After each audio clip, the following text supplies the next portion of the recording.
సంవత్సరాల తరబడి ఎన్ని మందులు వాడినా మీ మోకాల నొప్పులు తగ్గట్లేదా? ప్రాణ పెయిన్ క్లినిక్ లో అత్యాధునిక చికిత్స.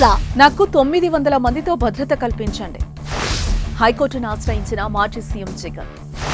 జగన్ కు 3 షిఫ్టుల్లో 934 మంది భద్రతా సిబ్బంది. సీఎం చంద్రబాబుకు మించి జగన్ కు security. AP special security group act తో చట్టం. కమాండో తరహాలో స్పెషల్ సెక్యూరిటీ గ్రూప్. 5 ఏళ్లలో జగన్ సెక్యూరిటీ ఖర్చు 296 కోట్లు.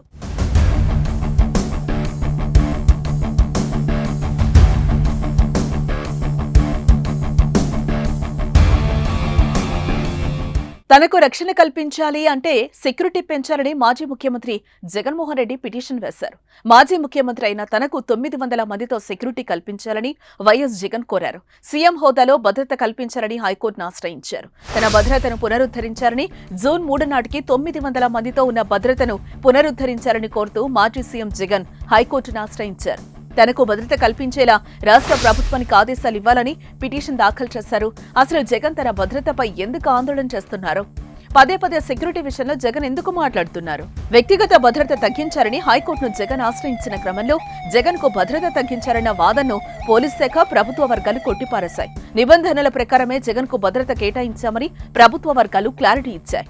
జగన్ కు Z+ భద్రత కొనసాగుతుందని అధికారులు తేల్చి చెప్పారు. సీఎం హోదాలో అదనంగా ఇచ్చే భద్రత మాత్రమే తగ్గించామని పోలీస్ శాఖ వెల్లడించింది. అయితే సీఎం హోదా భద్రత ఇవ్వడం కుదరదని అధికారులు తెలిపారు. అత్యాధునిక రక్షణ పరికరాలు, ఇంటి చుట్టూ 30 అడుగుల ఎత్తున్న ఇనుప గోడ కంచె, బుల్లెట్ ప్రూఫ్ క్రూయిజర్ వాహనాలు, 3 షిఫ్టుల్లో 934 మంది భద్రతా సిబ్బంది. ఇదంతా ఉత్తర కొరియా అధ్యక్షుడు కిమ్ గురించి అనుకుంటే పొరపాటే. మాజీ సీఎం జగన్ ఏర్పాటు చేసుకున్న భద్రతకు సంబంధించిన రక్షణ కంచెలివే. ఎన్నికల్లో ఓడిన జగన్ తాజాగా తనకు జూన్ 3 నాటికి ఉన్న భద్రతను పునరుద్ధరించాలని హైకోర్టులో పిటిషన్ దాఖలు చేయటం గమనార్హం. సాధారణంగా వీఐపీ భద్రతా సిబ్బంది 100 మందికి మించి ఉండరు. కానీ మాజీ సీఎం జగన్, ఆయన కుటుంబ సభ్యుల భద్రత చిన్న గ్రామ జనాభాతో సమానంగా ఉంటుంది. దేశంలో మరే ముఖ్యమంత్రికి లేని స్థాయిలో Andhra Pradesh special security group act పేరుతో ప్రత్యేక చట్టమే తెచ్చారు. కమాండో తరహాలో స్పెషల్ సెక్యూరిటీ గ్రూప్ ఏర్పాటు చేశారు. దక్షిణ భారతదేశంలోని ముఖ్యమంత్రులందరి ఇళ్ల దగ్గర భద్రత కలిపినా అంత మంది ఉండకపోవచ్చు. తాడేపల్లి ప్యాలెస్ చుట్టూ 3 షిఫ్టుల్లో 934 మంది ఆయన రక్షణలో నిమగ్నమై ఉంటారు. అంటే ఒక్కో షిఫ్ట్ లో 310 మందికి పై మాటే. ఇక ఆయన బయటకు అడుగు పెడితే భద్రతా సిబ్బంది సంఖ్య 3 మించుతుంది. వారందరికీ ఒక్కొక్కరికి నెలకు సగటున 50,000 లెక్కన 5 ఏళ్లలో చెల్లించింది 296 కోట్ల రూపాయల పైమాటే. జగన్ పర్యటనలో పరదాలు కట్టడం, రోడ్ల వెంట చెట్లు కొట్టేయడం చేసేవాళ్లం.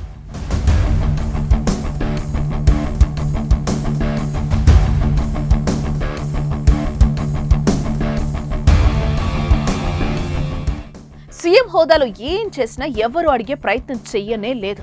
కానీ ఇప్పుడు ఆయన ఎమ్మెల్యే మాత్రమే.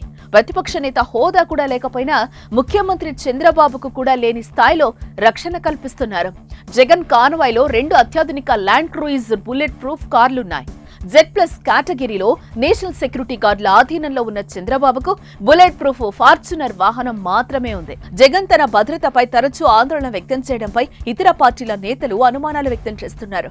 వైఎస్ఆర్సీపీ 5 ఏళ్ల పాలనలో రాష్ట్రం మాదక ద్రవ్యాలకు అడ్డాగా మారింది.